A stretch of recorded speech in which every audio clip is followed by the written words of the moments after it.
Welcome to the Spiritual Dance Podcast, a virtual space for creative souls discovering how to move in sync with the rhythm of spirit. I'm your host, Carla White Crow, also known as the Dancing Oracle. In this podcast, I share openly about my journey of weaving together my two primary passions, spirituality and dance. My intention is to encourage and inspire spiritual seekers in pursuit of a more embodied form of spirituality, as well as provide insight and tools for those seeking to expand their creative edges in service to the world of spirit. Hello, everyone, and welcome back to the Spiritual Dance Podcast. I know many of you have been eagerly awaiting this very episode. It felt important to lay quite a bit of groundwork about myself and my work before I could even begin to properly address this episode's topic, which is dance divination. Dance divination is a unique practice that I co-created with Spirit and have been continuously developing and refining over the last 2 decades. It can assist you in learning how to activate your spiritual perception through the lens of dance and movement so that you can see and understand the kinetic messages unfolding right in front of you. I shared the origin story of this practice as well as my path to becoming a spiritual dance guide in episode 2, so be sure to check that out if you haven't already. But for now, I will go ahead and give you just a quick recap for context. In my early 20s, I attended a summer dance intensive with industry professionals who infused their technical dance skills with their Christian faith. One of the elective classes I took that summer was on learning how to dance your prayers. That class turned out to be a major turning point for me on so many levels, the primary one being that it opened my eyes to a new purpose for dance. Up until that point, dance had always been an activity where I focused on sending energy outward to entertain or to tell a story, or just express the fire inside of me. Prayer dance allowed me to strengthen my faith by directing my creative energy toward my spiritual connections. It also gave me a new way of encouraging and sharing healing energy with others. Dancing my prayers proved to have a profound impact, and it also came much more naturally to me than spoken word prayers. After graduating from college with my degree in dance performance, I brought that practice home and shared it with the Christian dance company I had started. Over the next several years, my dancers and I began to play with the concept of prayer dance to see what else was possible. Every time I engaged in that practice, my experience of the unseen realm expanded, and it felt like the light inside of me kept getting brighter and brighter. Towards the end of my 20s, my partner and I started attending a more charismatic church that was really into prophetic ministry. Prophetic ministry is the act of conveying spiritual insights, guidance, and messages received directly from a higher power or source for the purposes of healing and edification. As a church leader and as a member of the healing ministry and prayer teams, I received a thorough training in this area. Channeling spirit with voice was a normal part of my church culture because of their focus on the supernatural. But at some point, I began to notice that those messages were wanting to come through me in the form of movement, a practice which I now call channeled movement transmissions. When channeling, it was pretty easy for me to discern which movements were coming from something outside of me, because decades of dance experience and training made me keenly aware of how my body liked to move and what she was capable of. But the way that my body moved when I was intentionally connecting to spirit was very different. She was creating shapes and patterns that I had never learned or experienced before. And the energy of those moves seemed to flow inward from somewhere outside of me. I think one of the benefits of sharing a movement message is that the interpretation can be ambiguous. With spoken messages, people can sometimes stumble over word choices. But with movement, the person receiving the message has an opportunity to engage their own intuition and interpret the messages for themselves. However, I realize not every person is comfortable with that idea. And many times I would have people ask me directly what my movement meant, and I wanted to be able to give that information to them. Also, providing an interpretation was generally considered a best practice in the prophetic communities I was a part of. So I started to work with Spirit on a method for interpreting the channeled movement that was happening in and through me. Through my own experimentation and also through teaching this process to others, I discovered that interpretation came more easily when people knew how to engage their psychic senses and also had a basic understanding of kinetic energy. And a side note, prophetic ministry is where I learned to activate my psychic gifts, which is why it's so strange to me that Christians have a negative connotation of that word. I am aware that not everybody had the same church experience as I did, but for clarity, engaging with the supernatural and using psychic abilities was 100% normal in my spiritual community, even if we didn't call it that. So once again, I played with this process in my church and in my spiritual dance community. I utilized the skills I was taught in my prophetic ministry training, but I altered them in a way that could be applied to our whole bodies, specifically through the lens of dance and movement practices. I studied, documented, and eventually developed a curriculum for teaching others not only how to channel movement from spirit, but also how to interpret it for themselves and others. I dedicated myself to this path for more than a decade and was given opportunities to teach in churches and larger spiritual communities, both locally and regionally. Back then, I also had dreams of someday sharing it all in a book, but those plans were interrupted when my life took a sudden and unexpected turn, and I was forced to leave my spiritual community and walk away from my career and spiritual dance businesses. That led to the deconstruction and reconstruction of my spiritual beliefs and eventually the rebuilding and rebranding of my life's work. I shared the details of that particular story in episode 3, titled Losing My Religion. But here I am 6 years later, more passionate than ever about the practice of hearing and sharing spiritual messages through the body and teaching others how to interpret those messages through a practice I now call dance divination. I will never forget the day that phrase dropped into my awareness and leaped out of my mouth. In the beginning of 2021, I started a year-long esoteric business apprenticeship, and divination was a foundational piece of that program. I had this big realization that prophecy and divination were pretty much the same thing.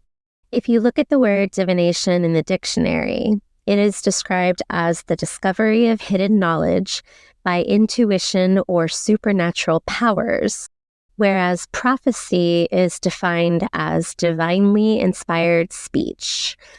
Both words describe a practice of making the unseen perceivable or making the unknown knowable. Even so, words like divination and psychic were not used in my prophetic training or the church communities I was a part of, because in evangelical Christianity, those concepts were considered evil or sinful. So I had quite a lot of baggage around those words. But then one day in one of my one-on-one mentorship meetings with that program director, I was trying to get her to understand the prophetic dance ministry process that I used to practice and teach up until I left the church. And in an effort to try and explain it to her without Christian language, I simply said, "It's like dance divination." And the very second I spoke those words, I felt every cell inside of me come alive. It was like I had just found the key I had been searching for years. We were both in awe of the energy present in that moment, and I felt a new doorway opening up for me, energetically speaking. I quickly got to work retranslating my work using language that was inclusive to a wider audience and also generally accepted among most spiritual communities. This process turned out to be an 18-month journey that reignited my passion for this work, and I'm so excited to be able to share it with you on this platform. So first, let's break down the definition of dance divination. Dance divination is the practice of receiving and interpreting supernatural messages, information, or insight while watching or engaging in channeled movement or divinely inspired dance. Its methodology is derived from the principles of dance composition, energetics, and other esoteric systems such as tarot and astrology. I define dance as movement that one initiates and executes in the body with conscious intention. But it's important to note that in this particular practice, I'm referring to the observation of a body in motion that is intentionally connecting with spirit. You actually don't need any dance experience to do dance divination. You don't even need to move a muscle. Dance alone is such a powerful form of communication. When a dancer begins to move their body, there are so many layers and choices that go into their dance, such as facial expressions, gestures, postures, shapes, sequences, styles, and the use of space, tempo, levels, and focus. In 30 seconds, a dancer could communicate a whole chapter of information to you without ever having to open their mouth. Also, this type of visual communication bypasses any language barriers and has a greater chance of activating your emotional body, allowing you to feel and experience what's being communicated on a deeper level. Divination is a method for gaining insight or information about something through an energetic exchange. It has been practiced within many different cultures and religious communities throughout time, utilizing a wide variety of tools and processes. To me, divination is a profound spiritual practice that facilitates a powerful connection with our intuition as well as the world of spirit. I've worked with several different forms of divination, such as the pendulum, tarot and oracle cards, runes, ohms. I've even created my own divination set with seashells. But dance divination is definitely my sweet spot, and it's what my soul longs to share and teach in this lifetime. So how does it work? The next part of the definition mentions the receiving and interpreting of supernatural messages, meaning that dance divination is a two-part process. Part one is where someone is receiving messages in the form of movement, and part two is where we interpret them. Also, I included the word supernatural in the definition because I want to be clear that in this practice, I'm focusing on messages coming from the spiritual realm. The receiving that happens in part one is where we practice a kind of focused meditation and mindful observation. And before you can do that, you need to first determine who you'll be observing, whether that's yourself or someone else. If you're going to observe yourself, do yourself a huge favor and set up a recording device so that you can watch the movement back multiple times. Every single time I rewatch my movement, I always get some new insight about it. When it comes to the origination or the source of movement messages, I encourage my students to choose any spiritual connection that is meaningful to them. This could be spirit guides, angels, ancestors, deities, nature, source, or your higher self. I believe all those things are capable of communicating to us in a way that, if we allow it, could be expressed through our physical bodies. In my practice, I focus primarily on channeling source, but I also love to channel nature spirits and the elements. Additionally, I believe that we can channel and divine messages from our physical bodies. However, I think that particular modality is more of a somatic healing practice, which I think is deserving of its own container. So I prefer to teach that process in a separate workshop or class. I also focus on divining the body when I'm teaching my journey dance classes. The last part of my definition says, while watching or engaging in channeled movement or divinely inspired dance. I define channeled movement as the practice of receiving and expressing supernatural messages kinetically in the physical body. When you step into this role, you are pulling energy through from the spiritual realm and allowing it to manifest here in the physical realm by moving your body. Channeled movement is an essential part of dance divination. It's part one of a two-step process. You can't divine tarot cards without the deck of cards. Well, I mean, maybe you could, but that's a rabbit trail I'm not going down today. In the same way, in order to divine dance, someone needs to be dancing. Notice the phrase, while watching or engaging in. This is why I stress that anyone can do this practice. You just need someone willing and able to channel before you. The other option is channeling the messages through your own body and then divining them for yourself. However, if you are new to this practice, I would strongly urge you to spend a significant amount of time divining someone else's movement first. Learning to channel movement takes just as much time and dedication as the process of learning to divine it. And I think that if you understand the divination piece first, the channeling will flow more easily for you. My hope is that all of my students can get to a point where they feel confident channeling movement for themselves, even if it's just with their upper body or arms or hand gestures. I want to quickly distinguish between channeled movement and divinely inspired dance. You'll notice that one phrase uses the word movement and the other dance. I went into great detail about the difference between movement and dance in episode 4 of my podcast. I also have a blog article on this specific distinction titled Dance versus Movement, which I'll link in the show notes. But essentially, movement is a receptive practice where energy is kept close to the body, and the focus is mostly internal. Watching somebody move in this way is like watching an intimate exchange. On the flip side, dance is an outward expression of creative energy. I fully believe that you can dance in a manner that allows the divine to communicate through you.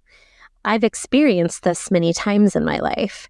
Back in my church days, I used to call it prophetic dance.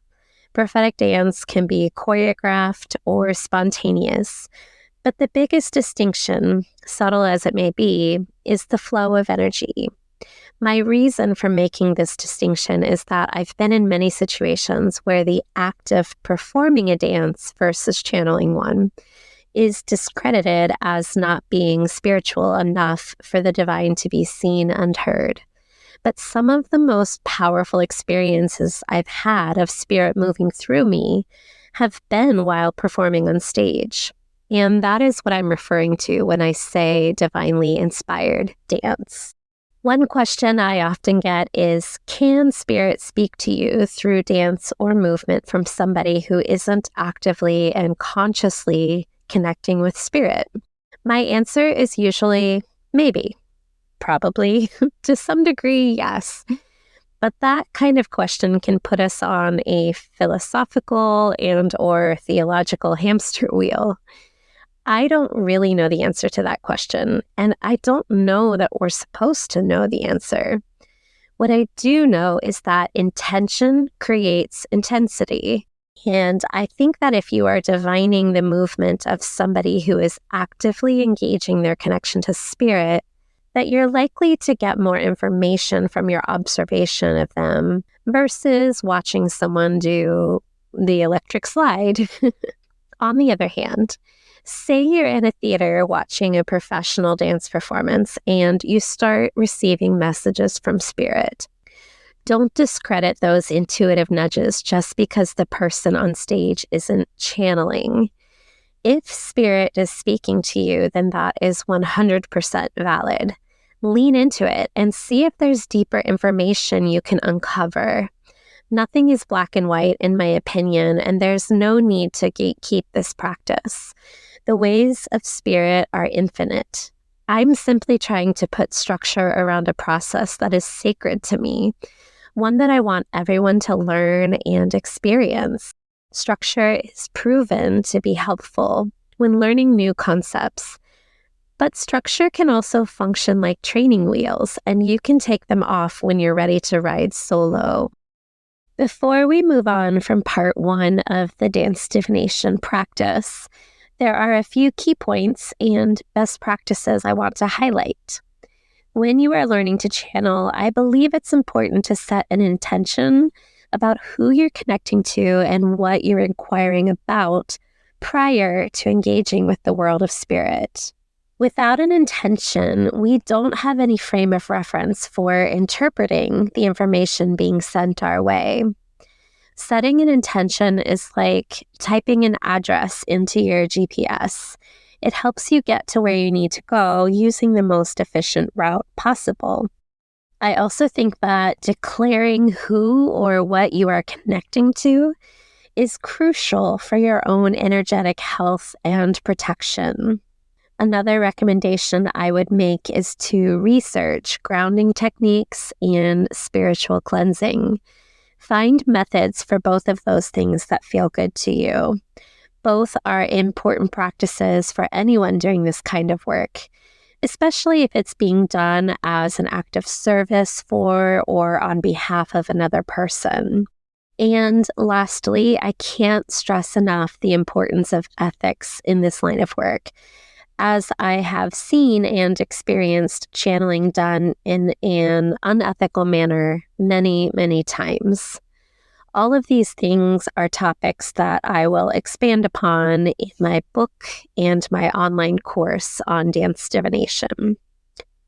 So to summarize, so far we've learned that dance divination is an observational practice where you would, at least in the beginning, watch somebody else receive movement messages from spirit and express them in their physical body. This process can fall under the category of either channeled movement transmissions or divinely inspired dance. With channeled movement, the person receiving the movement messages has set an intention and is consciously choosing who or what they are connecting to, whether it's their higher self or something else within the world of spirit. We've established a point of connection and movement is flowing. Now let's transition into the second part of dance divination, which is interpretation. Interpretation requires making space for contemplation so that you can see connections between all of the things you've observed. I like to use the analogy of divining tarot or oracle cards when discussing the interpretation of supernatural messages. Most tarot and oracle decks come with a guidebook. That guidebook will often give you the author or artist's interpretation of each card. It can also contain a key of the various symbols found throughout their deck, which can provide you with a reference point in understanding the energy behind those cards. When I teach dance divination, I'm essentially helping you create a guidebook for divining movement expressed through the physical body by sharing common themes, shapes, and dynamics you're likely to encounter when engaging with this practice. Interpretation also requires a level of openness to seeing with new eyes. If you've ever worked with tarot, or especially oracle cards, then you may have experienced deeper meaning and insight about a particular card that wasn't written in the guidebook. I can look at a tarot card and pick out colors and shapes and symbols, and then form opinions or make practical conclusions. But to divine that card, I would use that information to form a spiritual inquiry, asking Spirit to illuminate the hidden meanings and medicine that the imagery in that card has to offer me. That same process can be applied while observing dance. What I'm trying to stress is the importance of having an intentional connection to Spirit. When I work with tarot and oracle cards or any form of divination, I prefer to take an intuitive approach, meaning that when I pull a card, I don't head straight to the guidebook. I try to sit with the imagery for a while first, meditating on what it might mean for me. I will also ask the card what it's trying to say to me in that moment. Then I will use the guidebook as a way to just check that I'm picking up on similar energy. And side note, this is a great practice for developing discernment, which is essential for growth in any divination practice. Can Spirit speak something completely different to you than what's written in the guidebook? Sure.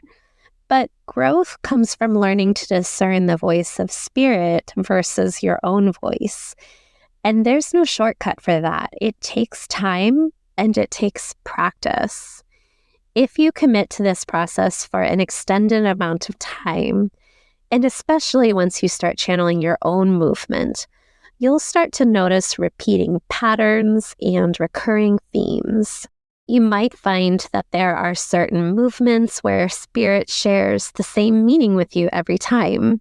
Eventually, you'll start to develop a more personalized guidebook based on the unique ways that you interact with and perceive the world of Spirit. On that note, I believe divination of any kind requires faith. If you don't believe that Spirit can speak to you through movement, you're probably less likely to be aware of any messages coming through. Just like with the practice of prayer, if you don't believe someone or something will respond to your petition, then you're less likely to notice a response. The spiritual realm operates differently than the human or the natural realm. We have to be open to perceiving things through different lenses. Our idea of an answered prayer might be different from what Spirit views as an answer to our prayer. Let's go back to the idea of creating a guidebook for dance divination. In my classes and workshops, I focus on 3 main areas or modalities that people can use to interpret movement messages. The first area is the language of dance. This is where we break down all of the layers that go into movement in the physical body. We look at things like specific shapes, direction, focus, levels, body parts being used, speed, and the use of space. This particular area of focus comes from the study of dance composition. I believe that when we learn to detect these different layers in our observation of spiritually inspired dance, it increases our capacity for understanding what is being communicated. It can also assist us in detecting information in our second area of focus, which is the language of energy. Dance is energy in motion, also known as kinetic energy. We can train our eyes to perceive certain energetic signatures found in the different shapes, dynamics, or motions we see, and then speculate about what those things might mean, spiritually speaking.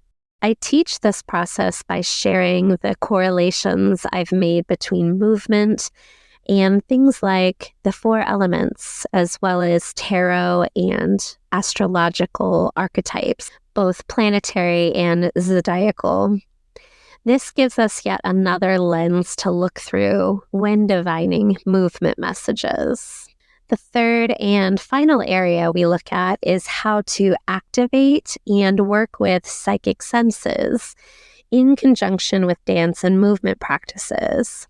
I teach on things like clairvoyance, clairaudience, claircognizance, clairempathy, etc., but focus specifically on how we perceive movement through those forms of extrasensory perception. So, for example, while watching channeled movement, I might ask Spirit to help me feel what is being expressed through the dancer's body. Then I take note of any feelings or emotions that arise within me. I am intentionally engaging the gift of clairempathy to help discern what is being communicated. So if we can gain a basic understanding of all the layers that go into a movement or a sequence of dance moves, and then learn to draw correlations between those layers and the energetic signatures found in the elements, astrology, and other esoteric archetypes, we can begin to build a framework that helps us to interpret that movement. And when we learn to engage our psychic senses during that process, we can then expand our perception and activate our intuition, which in turn paves the way for a more personalized interpretation of our observations. And even though that feels like three separate processes, it truly is all connected. Once you understand each of those areas and commit to working with them, you'll eventually get to a point where it all happens simultaneously, even if you're divining your own movement in real time. That's how it works for me, and I have trained many other people and watched them progress to that same level of mastery. But again, it is a practice, meaning the more you give to it, the more you'll get out of it. What I just described to you is the foundation of my dance divination process. There are so many other layers you could add to this practice. For example, you could add additional forms of divination during your observation, such as the use of a pendulum, tarot and oracle cards, runes, ohms, bones, etc. You may also want to look at the phase of the moon or the time of day or the current season in the wheel of the year. In my book and my online course, I also discuss other lenses we can look through when divining movement, such as the chakra system, numerology, and color theory, whether represented via props or the observation of aura.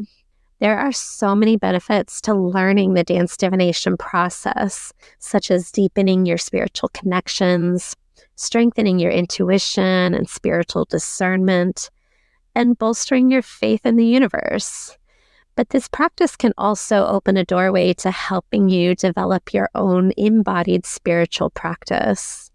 I have a whole other episode in the works where I will talk about the reverse engineering of dance divination in order to create customized movement sequences that can facilitate healing, enhance your rituals, and support your manifestation practices.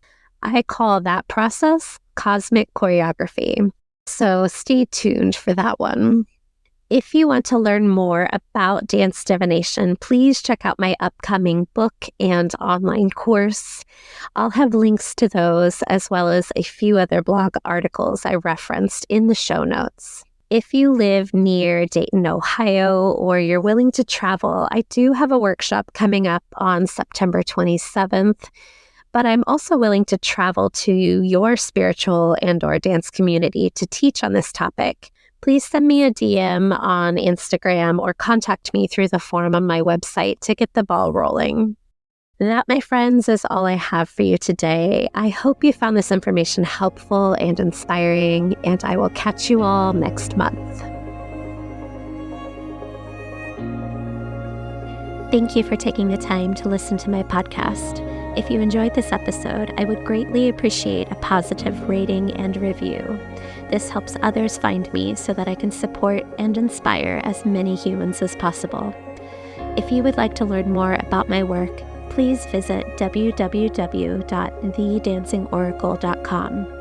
There you can book an intuitive reading or embodied coaching session and find out about my upcoming events.